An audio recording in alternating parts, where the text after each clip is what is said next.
আফসোস, মানুষ সুদ, ঘুষ, গালিগালাজ, জানা, ব্যভিচার, নেশাকে যতটা নোংরা মনে করেছে, নামাজ ত্যাগকে এর চাইতে অনেক অনেক নরমাল ব্যাপার মনে করে নিয়েছে।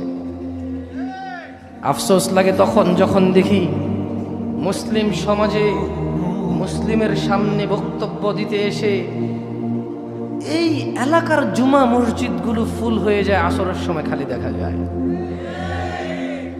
আফসোস লাগে যখন বাপ মুসলমান, মা মুসলমান, নিজে মুসলমান, থাকি মুসলমানের পাড়ায়, সপ্তাহে গরুর গোশত না খেলে নিজেকে দরিদ্র মনে হয়।